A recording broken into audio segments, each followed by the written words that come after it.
हाँ आइए ना चलिए। हम लोग यहाँ के मिलते हैं और पिछले 3 सालों से न मान बची न मर्यादा बची।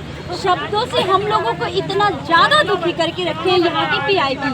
और 3 साल से हम लोग एक ही बात कि सर यहाँ से होली कहीं अन्यत्र करवा दी जाए। यहीं से बेटियाँ हैं, मेरी खुद की 3 जवान बेटी है, 24 साल 25 साल की बेटियाँ यहीं से आती है जाती है। स्थिति ये हो गई कि अब बेटियाँ इतना छीटा करती अभद्रता से इतना त्रस्त हो गई कि अब कहती हम कॉलेज नहीं जाएंगे, स्कूल नहीं जाएंगे, क्या करेंगे सर? हम सबके पास सिंगल एकमात्र रास्ता है, इसका एकमात्र रास्ता होने के कारण हम सभी को बहुत ज़्यादा परेशानी हो रही है। और ये जितनी भी महिलाएं, ये आर्मी के बहन के हस्बैंड सभी यहाँ लगभग 10 कॉलोनी ऐसी घर की महिला हैं जिनके पति बाहर रहते हैं, जो साल में 1 दिन आते हैं।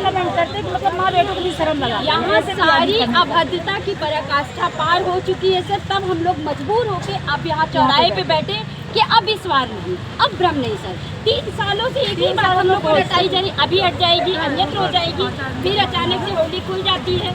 उसके बाद फिर कहते हैं कि अब जो है कि जब टेंडर हो गया है तो पहले आप लोग नहीं बोले, अप्रैल में आप लोगों को बोलना चाहिए। लेकिन सर अब हम लोग 1 अप्रैल से ही यहाँ नतमस्तक है, विनम्र आग्रह कर रहे कि सर होली हटवा दीजिए। ऐसा न हो कि हम सभी को जान की बाजी लगानी पड़े तो लगा दें, और होली इस बार सब खुलने नहीं देंगे। 1-2 महिलाएं 1-2 माएँ अगर चली भी जाएंगी तो बाकी बेटियों की सुरक्षा घुट के मरने से और ऐसा नहीं है कि हमारे यहाँ भी माएँ नहीं है, कि हमारे यहाँ भी है ना घरवाली नहीं है ना। सब लोग महिलाओं को आज अंतर्राष्ट्रीय महिला दिवस ही मनाया जाता है। और आप लोगों ने जो बात अपनी रखी है तो उस बात को लेके हम बिल्कुल इसमें कल भी आपका जो मुद्दा आया है कल हमने ऊपर अवगत करा दिया है। तो शासन की तरफ से अपन इसमें जो भी आपकी बेहतर व्यवस्था बन सकती है उसके लिए हम कार्य में इसको ले रहे हैं। आपने जो हमको प्रतिवेदन दिया है बस यहाँ से थोड़ा रास्ते से यहाँ से हट जाए दिया था। नहीं ठीक है बात में यहाँ बगल में ये सर यहाँ आगे थी सर नदी किनारे। हाँ करैया मंडी क्षेत्र के अंतर्गत में हम कोई अन्यत्र स्थान खोजने के लिए भी प्रयास कर रहे हैं। और जो आप लोगों ने आपत्ति दर्ज कराई है इसको हम ऊपर शासन की तरफ आपकी प्रेषित कर रहे हैं। सर करैया मंडी के बाद कल एक पार्षद हैं, उन्होंने भी आपत्ति दर्ज कराई है और मऊगंज की 5 दुकानों में इसी तरह का विरोध प्रदर्शन किया जा रहा है। सर इसके लिए क्या कदम उठाए जाएंगे? शासन के राजपत्र प्रकाशित होता है, जो मंत्रिपरिषद कैबिनेट के द्वारा पॉलिसी का निर्माण किया जाता है तो उसको लागू करने के उसमें तरीके बताए गए हैं। उसमें 100 मीटर की दूरी में जो विधिक प्रावधान है उसमें माध्यमिक शिक्षा मंडल से संचालित स्कूल या उसमें वैद्य गर्ल्स हॉस्टल, उसमें कोई वैद्य मंदिर परिसर, तो ये जो सीमाएं हैं ये लाइसेंसी के लिए इसके लिए तय की गई हैं, है ना। उसी के अनुरूप वो अपने दुकान का संचालन कर सकता है। विरोध जहाँ भी आ रहे हैं वहाँ पर पर्याप्त रूप से हमारे द्वारा संभावनाएं तलाशी जा रही है कि उनके दुकानों के लिए अगर कोई अन्य विकल्प बहुत अच्छा होता है तो उसके लिए हम उसको प्रोवाइड करा। अभी यहाँ पे क्या सहमति बनी है महिलाओं से आपकी बातचीत में? क्या महिलाओं से सहमति का अर्थ केवल इतना है कि महिलाओं के द्वारा जो हमको ज्ञापन दिया गया है जिसमें आपने हमसे यही मांग की है कि इसको अन्यत्र शिफ्ट किया जाए, उस मांग को लेके हम शासन के समक्ष अपना जो पैरामीटर है, जो मानक है, उसके अनुरूप हम इसमें शासन के लिए पत्र प्रेषित करके। अभी धरना समाप्त हो रहा है, चलने वाला है? चलेगा धरना चलेगा जब तक माननीय आप जब तक यहाँ बंद करके शटर अभी जब तक बंद करके सील लगा के जाएंगे। मेरा कहना केवल इतना है कि आप लोगों के साथ में हमारी पूरी आपकी सहानुभूति है और आपका पत्र जो हमको मिल गया है, लेकिन अब हम किसी भी तरीके से कोई बात आप हमको बता चुकी हैं, अब हम उस बात पे काम करने के लिए आगे प्रोसेस कर रहे हैं। हम लोगों को आपका शासन सहानुभूति इतनी दयनीय मत बनाइए। महिलाओं को आप लोग सुरक्षा देने की बात करिए, दयनीयता नहीं, हम लोग को दयनीय मत बनाइए। हम लोग अपने हक की लड़ाई लड़ रहे हैं, दयनीय नहीं है महिलाएं, क्योंकि गलत हम लोग के साथ एक और बड़ी समस्या देखी। दयनीय नहीं, मेरा कहने का ये है कि आपने जो अपना पक्ष रखा है उस पक्ष को हम ऊपर रख रहे हैं, दयनीय का तो कोई अर्थ ही नहीं है। एक बड़ी समस्या ये देखी जा रही है कि जितनी भी शराब दुकानें हैं कहीं पीने के बैठकर पीने की व्यवस्था है, कहीं नहीं है। लेकिन आप जैसे मुख्य बस स्टैंड देख लीजिए, वहाँ जितना भी ओवरब्रिज है आसपास के 500 मीटर का एरिया है, वहाँ शराबियों का तांता लगता है। इस पर क्यों नहीं नकेल कसी जा रही है? सार्वजनिक स्थलों को क्यों जो है शराबियों का अड्डा बनाया जा रहा है? पहले अहाते का संचालन किया जाता था, शासन के द्वारा अहाते को बंद कर दिया गया है।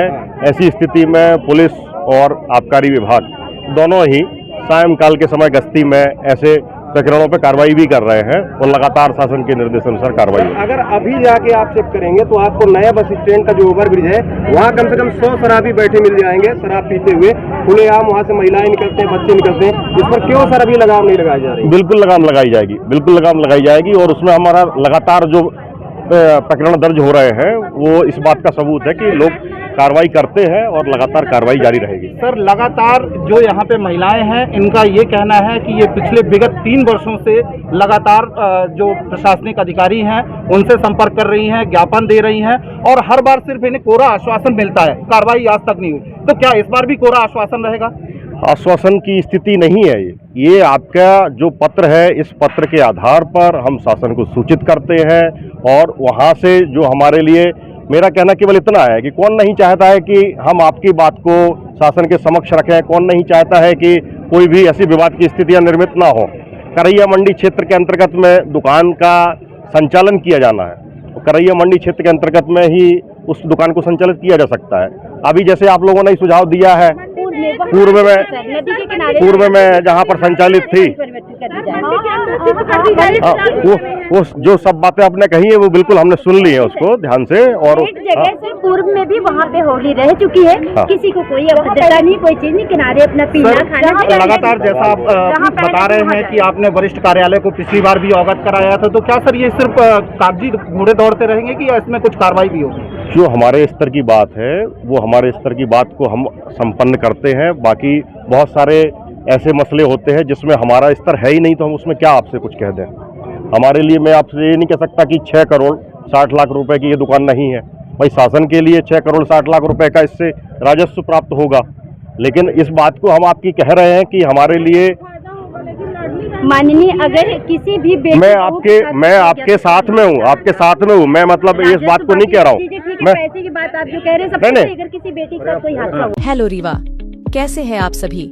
तो अगर आप भी अपने रीवा में फैशन डिजाइन, इंटीरियर डिजाइन या मेकअप का कोर्स करना चाहते हैं तो इंटरनेशनल डिजाइन एकेडमी रीवा आपके लिए लाया है इंटरनेशनल फैकल्टी के साथ 100% जॉब प्लेसमेंट की गारंटी और इंटरनेशनल रनवे के साथ मिलान फैशन वीक जैसे इवेंट एक्सपोजर का मौका, जो आपको इंटरनेशनल मार्केट से कनेक्ट करने में मदद भी करेगा। अगर आप या आपका दोस्त इंटीरियर डिजाइनर या फैशन डिजाइन का कोर्स करने का सोच रहे हैं तो एक बार IDA विजिट करें और अपनी नई यात्रा की शुरुआत करें। हमारा पता अंगिरा एम्पायर PK स्कूल के बगल में, प्रयागराज रोड, रीवा।